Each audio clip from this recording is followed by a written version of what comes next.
Le journal Sidiki Dambélé.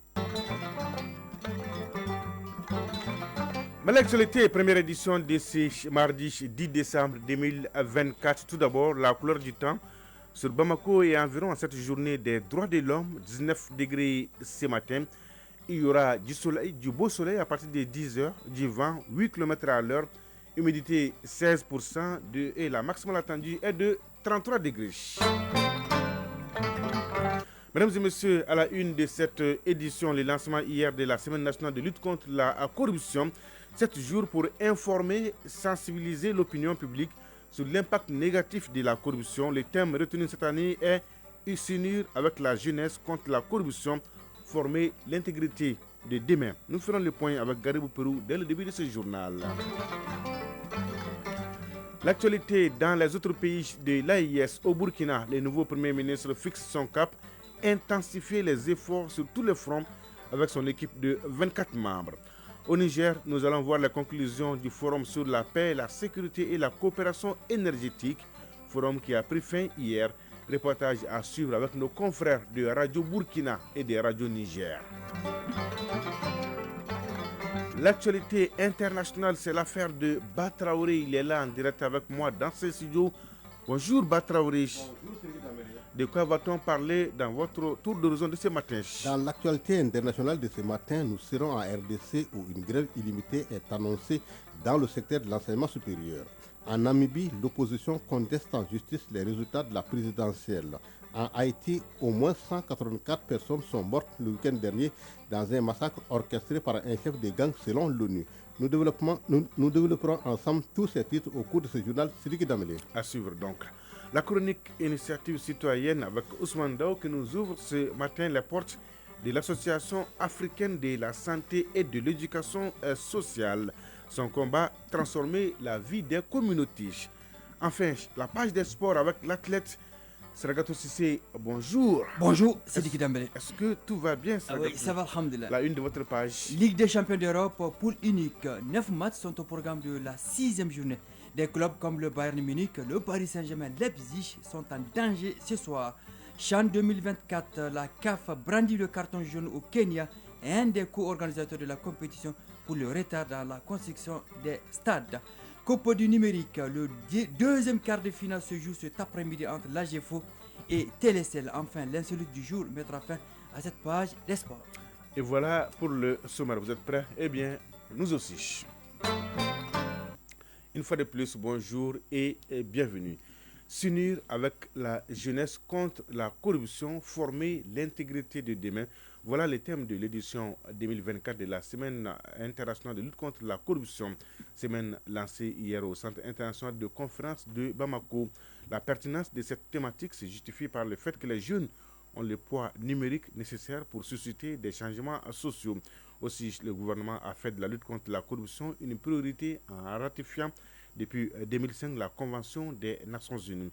En vue de restaurer donc le climat de confiance, une semaine entière est consacrée pour informer, sensibiliser l'opinion publique sur les actions entreprises par le département de tutelle et ses partenaires. Une vraie croisade contre la corruption avec qui en première ligne, Garibou Pérou? En première ligne de la croisade contre la corruption se trouve le gouvernement, partenaires et entreprises.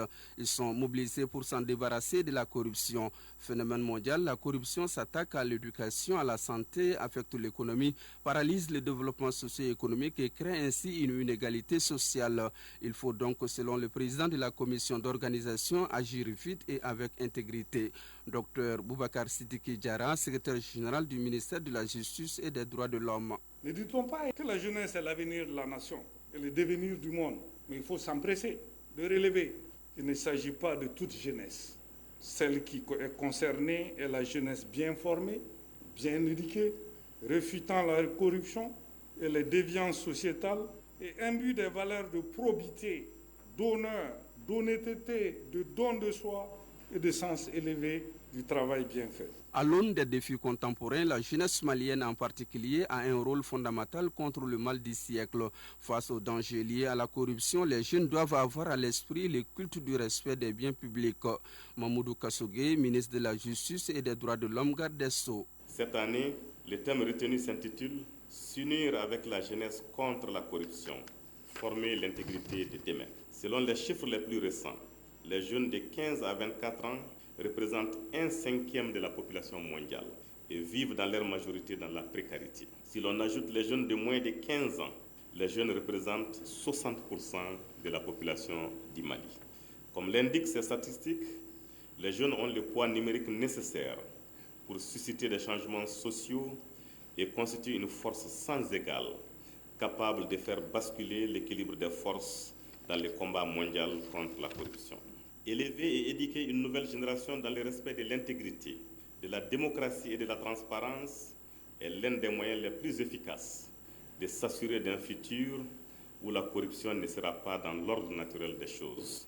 Manipulation des règles des marchés publics, favoritisme, clientélisme, la corruption coûterait des milliards de francs CFA dans l'économie nationale. Fini le gaspillage, place maintenant à la mise en œuvre des dispositions nationales. Dans le cadre de la lutte contre la corruption, le Mali a adopté plusieurs mesures à la fois normatives, structurelles et organisationnelles dont l'impact positif est de plus en plus perceptible. Ces réformes normatives et institutionnelles prouvent, si besoin en était, la volonté d'améliorer notre cadre juridique et institutionnel et le conformer aux standards internationaux contre la corruption. Je voudrais saisir cette occasion pour faire mention de la soumission de notre pays avec brio à Vienne, en Autriche, à l'évaluation du 2e cycle de l'examen dans le cadre des mécanismes de la Convention des Nations Unies contre la corruption. Toutes ces avancées n'auraient servi à rien si une lutte efficace n'est pas menée contre la corruption dans le secteur de la justice, à tous les niveaux de fonctionnement de l'appareil judiciaire. En outre, il y a lieu de signaler l'installation à l'inspection des services judiciaires de la ligne verte dénommée Binkani Kunafoni, qui est un numéro gratuit, le 3611, numéro à la disposition de la population pour la dénonciation des faits et des auteurs de corruption. Tous ces efforts traduisent la vision des plus hautes autorités du pays à refonder l'État dans la perspective d'un Mali nouveau. Le 3611 est le numéro vert désormais à la disposition des justiciables. Le Mali passe à la vitesse supérieure en matière de lutte contre la corruption et cette semaine constitue un levier important pour un avenir plus équitable.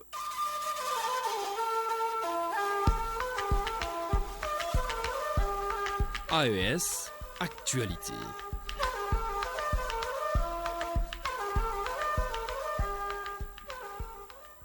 Un tour d'horizon de l'actualité dans les autres pays de l'AES. Au Burkina Faso, le nouveau Premier ministre a officiellement pris fonction hier matin.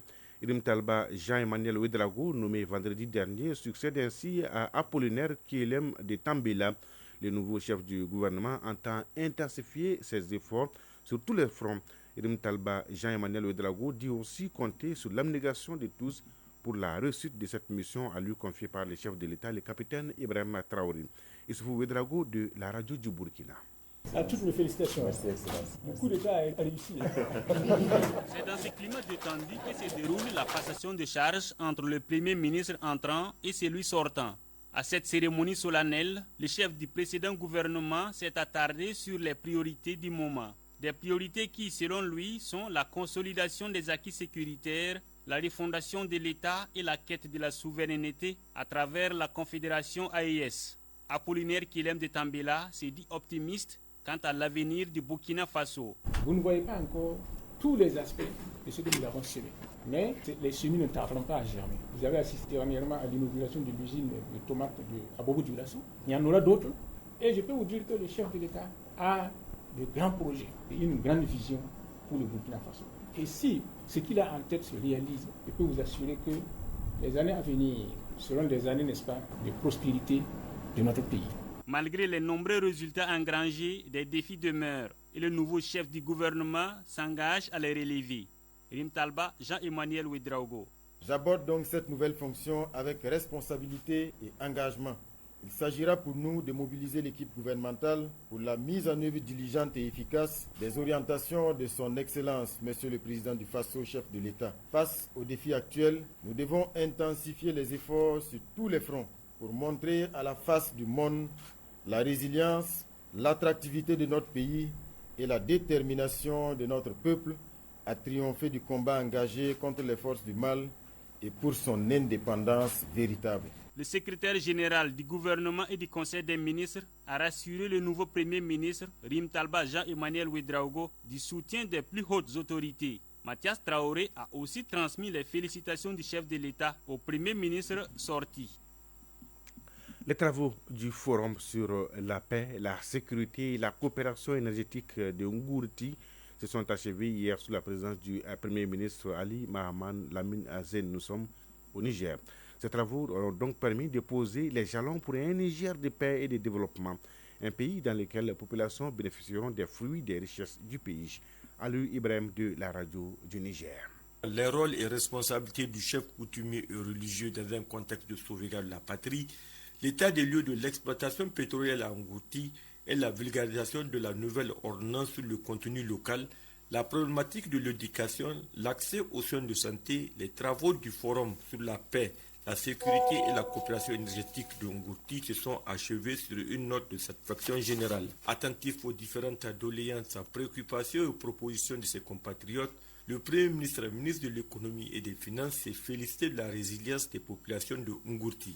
Ali Mohamed Lamine a décrit l'importance que le général de brigade Abdraman Chani, président du Conseil national pour la sauvegarde de la patrie, accorde au mieux-être de ses compatriotes. C'est pour dire tout l'engagement, toute la volonté du CNSP et du gouvernement de se mettre rapidement au travail pour, du mieux qu'ils le pourront, apporter des solutions.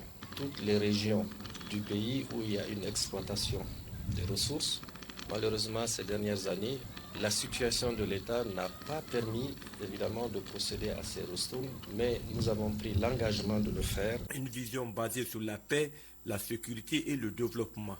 Toutes choses qui restent et demeurent au cœur des priorités du CNSP et du gouvernement. Les leaders traditionnels, les chefs religieux, les jeunes, le comité anti-vol, bref, toutes les composantes de cette zone géographique du Niger se sont exprimées pour dire leurs préoccupations et faire des propositions.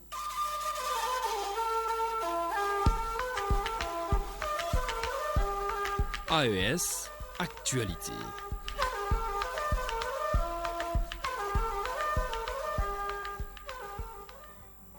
Mais l'actualité, première édition d'ici mardi 10 décembre, journée internationale des droits de l'homme, l'ORTM au cœur de la célébration avec la retransmission en direct de l'espace d'interpellation démocratique EID 28e édition sur nos antennes radio et TV à partir de 8h30 déjà.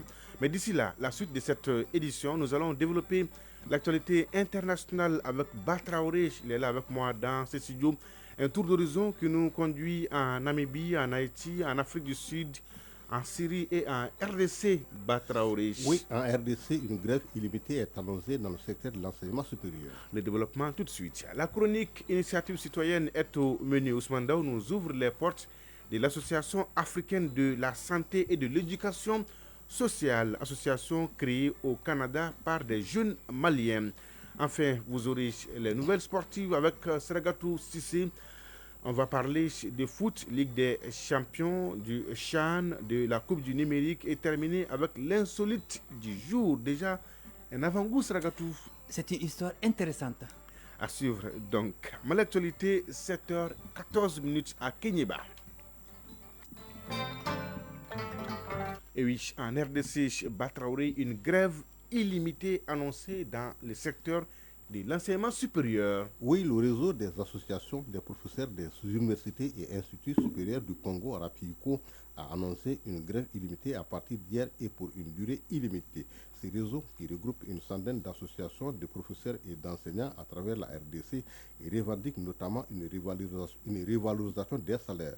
Parmi leurs revendications figure également l'intégration des professeurs non régularisés dans la base salariale de l'État.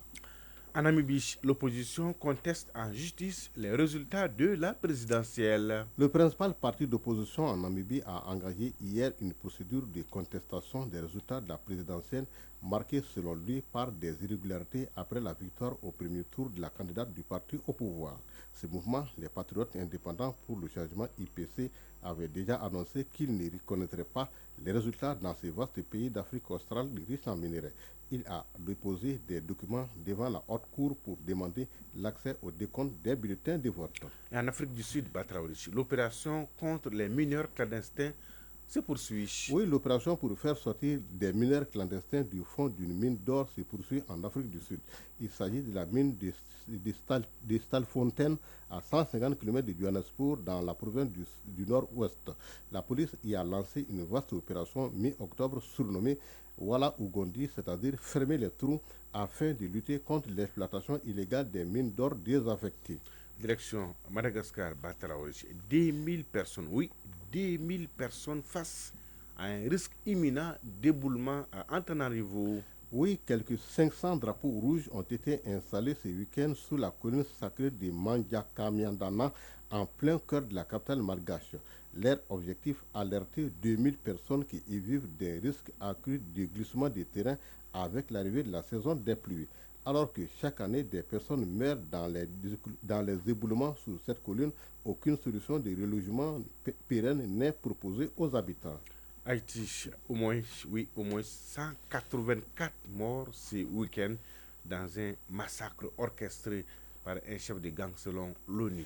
C'est un nouveau massacre en Haïti et il a lieu dans le quartier de Cité Soleil, une commune défavorisée et très souvent décrite comme le plus grand bidonville d'Haïti. Le drame a coûté la vie à 184 personnes.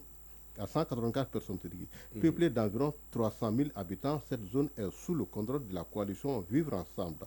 Et c'est le chef autoproclamé de ce groupe armé, Monel Félix, qui a ordonné ce massacre d'une violence inouïe. Et pour terminer, la Syrie, de fortes explosions entendues à Damas ce matin. De fortes explosions ont retendu tôt ce matin à Damas, la capitale syrienne, selon des journalistes de l'AFP, peu après qu'une organisation non gouvernementale a fait état de quelques 250 raids israéliens sur la Syrie depuis la chute du président Bachar al-Assad dimanche 8 décembre. Selon l'Observatoire syrien des droits de l'homme, Israël cible depuis dimanche les principales installations militaires syriennes à travers le pays dans le but de les détruire.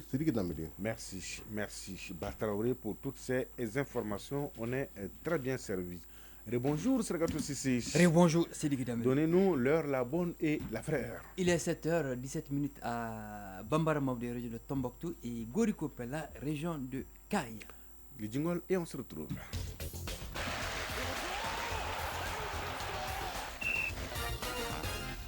Et oui, la Ligue des champions d'Europe, poule unique, 6e journée. Liverpool, le leader, est en voyage pour accroître son avance face à Girona, un mal classé, Sragatou. Oui, c'est à partir de 17h45. Liverpool leader, 15 points en grande forme, ne devrait pas souffrir en Catalogne face à Girona, 30e, 3 points dans la case des clubs éliminés. Des clubs comme le Bayern Munich et le Real Madrid sont barragistes. Quant au Paris Saint-Germain et Leipzig, ils sont sous le coup d'une élimination. Notez les rencontres suivantes à 20h temps universel. Shakhtar Donetsk, Bayern Munich, Atalanta Bergame, Real Madrid, Red Bull Salzbourg, Paris Saint-Germain, Leipzig, Aston Villa, Leverkusen, Inter Milan et Brest, PSV, Eindhoven. Préparatif CHAN 2024, la CAF menace de retirer la co-organisation au Kenya, Saragatou. Selon une source proche de la CAF, le Kenya, co-organisateur du CHAN 2024 avec l'Ouganda et la Tanzanie, pourrait se voir retirer l'honneur d'abriter certains matchs. En effet, les travaux des stades de Kasarani et Niago accusent du retard. La CAF a fixé le 31 décembre dernier délai pour la fin des travaux. Le compte à rebours est lancé. Le Rwanda serait le plan B pour reprendre le flambeau. Le CHAN 2024, c'est du 1er au 28 février 2025. Les aigles locaux, pour participer à l'événement, doivent écarter la Mauritanie. Aller le 22 décembre et retour une semaine plus tard. Ici, chez nous, Coupe du numérique 2024, suite, c'est mardi des quarts de finale, Sragatou. À l'affiche AGFO Télécel, coup d'envoi 16-10 minutes sur le terrain synthétique à l'ACI 2000 à Hamdallahi. L'AGFO, détentrice du trophée, part avec la faveur des pronostics face à Télécel. Hier, la SMTD s'est qualifiée pour les demi-finales en battant au tir au but Orange 5-4. À l'issue du temps réglementaire, le score était de 2 buts partout. Ah oui, qu'est-ce qu'il nous reste, l'insolite. Ah oui, l'insolite du jour. On est dans les temps aujourd'hui. Oui, on est dans les temps. Allez, et on en profite. L'insolite du jour. À l'intérieur du pays, une scène cocasse a surpris plus d'un à la fin d'une finale. Un gardien de but n'oublie pas de sitôt un fait inédit avant les récompenses. Vous étiez là, vous avez tout suivi. Racontez-nous tout, Sragatou. La commission d'organisation a informé les finalistes de la nature des récompenses au coup de sifflet final. Ouais. Alors, l'équipe vaincue reçoit 100 000 francs CFA et la vainqueur bénéficie d'une enveloppe de 200 000 francs CFA et d'un bœuf.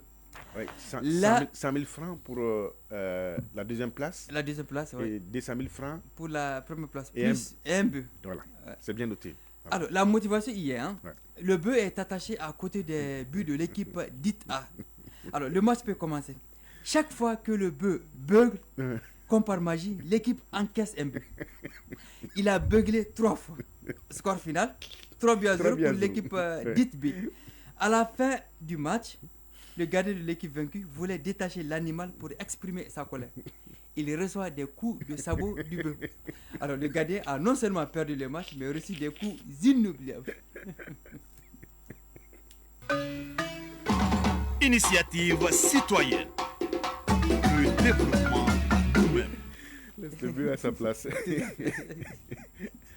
L'Association africaine de la santé et de l'éducation sociale, créée au Canada par des jeunes Maliens, est une organisation qui s'emploie à transformer des vies et des communautés dans tous les Mali. Elle est surtout engagée pour la santé et le bien-être social. Et son slogan, accès aux services essentiels pour tous. Découvrons cette association dans la chronique Initiative citoyenne, c'est avec Ousmane Dao.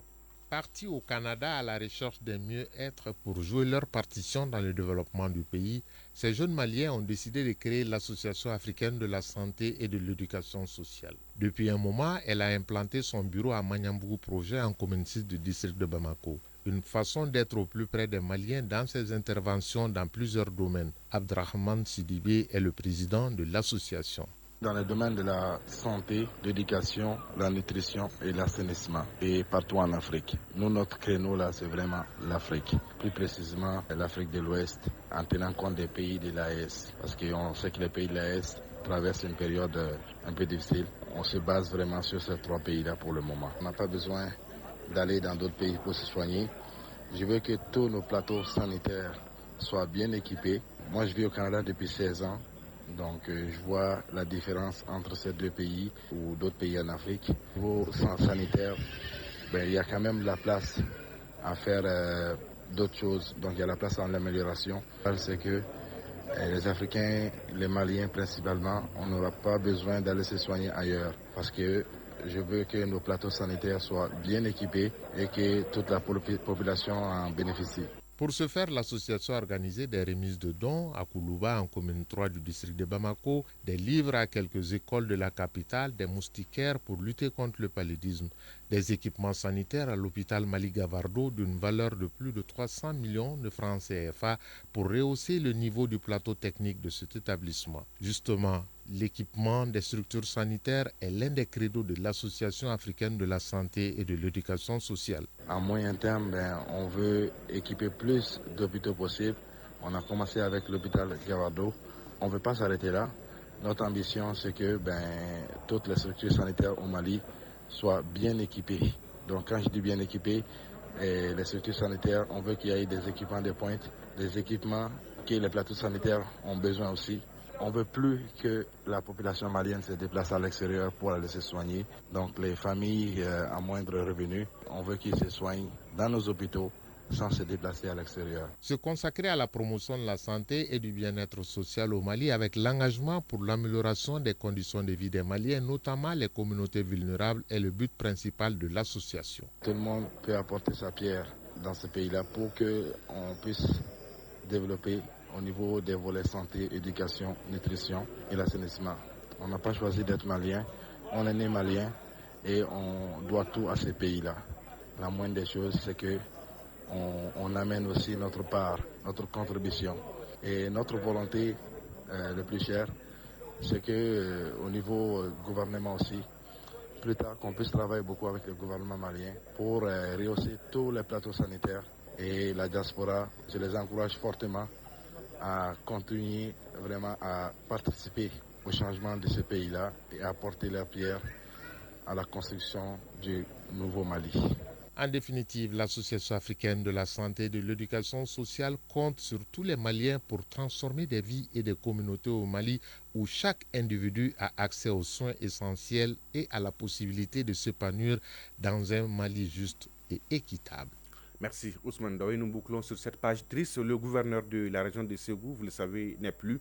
Le contrôleur général de police Alassane Traoré, arraché à notre affection le dimanche dernier suite à un accident de la circulation à Zambourou sur l'axe Ségou-Bamako.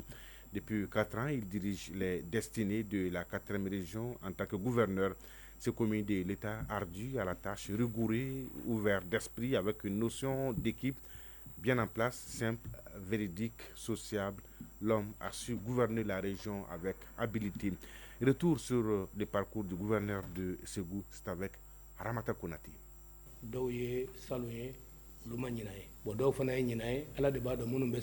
Avec son calme olympien, il savait trouver les mots justes pour rappeler les uns et les autres au travail bien fait. Très humble, avec un sens d'écoute très élevé, respect et considération pour ses semblables, sensible surtout à la cause des nécessiteux.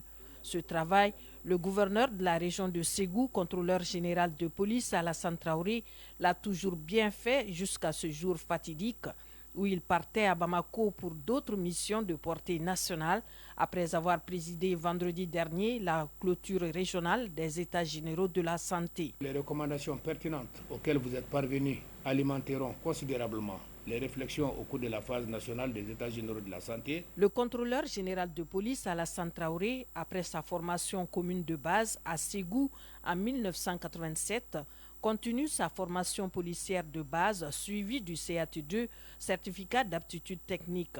La soif de connaissance le pousse à faire des études supérieures en droit public à l'ENA, sanctionné par un diplôme de maîtrise en 1998. 2 ans plus tard, il fait sa formation de commissaire à l'École nationale de police, une étape confortée par des formations professionnelles à l'École supérieure de police à Lyon, en France, et des stages pratiques dans plusieurs domaines, dont la médiation. Ce formateur en droit pénal, police judiciaire, police de proximité, processus électoral, parle plusieurs langues comme le français, l'anglais, le bambara et le soraï. Avec son bagage intellectuel, l'officier de police Alassane Traoré occupa plusieurs postes. 2 fois secrétaire particulier du directeur général de la police nationale en 2005 et 2011, puis 4 ans plus tard, il est nommé à la tête du 3e arrondissement de Bamako. Ensuite, chef adjoint du bureau des études de la coopération et de l'informatique entre 2017 et 2019, directeur adjoint de la formation de la police nationale, puis conseiller technique au ministère de la Sécurité et de la Protection civile avant d'être nommé gouverneur de la région de Ségou en 2020. Chevalier de l'Ordre national du Mali, médaillé des Nations Unies pour la stabilisation en Haïti et au Congo pour récompenser ses 8 ans de service au sein de cette mission onusienne. Ses multiples expériences lui ont certainement facilité la mission de gouverneur dans la région de Ségou. Durant ses 4 ans à Ségou, l'homme a toujours prôné la paix, l'entente, la solidarité, le patriotisme, car comme il aimait à le rappeler partout, je cite, « Nous n'avons qu'un seul et unique pays, le Mali. Alors travaillons pour sa prospérité, c'est le seul intérêt qui vaille. » Fin de citation. Le contrôleur général de police Alassane Traoré, natif de Bamako, s'en est allé à l'âge de 64 ans. Le Mali perd ainsi un cadre chevronné, un citoyen fortement imbibé de valeurs sociétales. Il est tombé les armes en main, laissant derrière lui une épouse, 7 enfants, des parents, amis, collaborateurs et toute une région sans voix. Dors en paix, monsieur le gouverneur. Ségou, Ramata Konate et Karamoko Traoré pour l'ORTM. Merci Ramata Konati. Les obsèques du contrôleur général de police Alassane Traoré auront lieu ce matin à 10h à l'école de police. A noter aussi que les obsèques du professeur Issa Ndiaye, décédé la semaine dernière en France, auront lieu cet après-midi à Faladje à 16h, rue du gouverneur. Qu'il repose en paix. 7h30 à Sandarich, c'est tout pour ce journal. Merci, grand merci à Batraorich et à Idrissa Damelik Montedich à la réalisation. Aux opérations techniques Mamadou Beidjalou. La mise en ligne est assurée par Cheikh Abdoulaziz Koulibaly. présentation, Sidiki Dambélé. Merci de votre fidélité et de tous vos soutiens. C'est réconfortant. L'info continue sur WhatsApp tout de suite, la page météo avec Mahamadou Keita, suivi des avis et communiqués avec Moussa Koulibaly. Et à 13h, vous avez rendez-vous avec Ousmane Dao pour la deuxième édition du journal. La pensée du jour signée Socrate. Le premier savoir est le savoir de mon ignorance. C'est le début de l'intelligence. Oui, le premier savoir est le savoir de mon ignorance. C'est le début de l'intelligence. Mesdames et messieurs, prenez soin de vous et des autres. Excellente journée de mardi à toutes et à tous. Au revoir.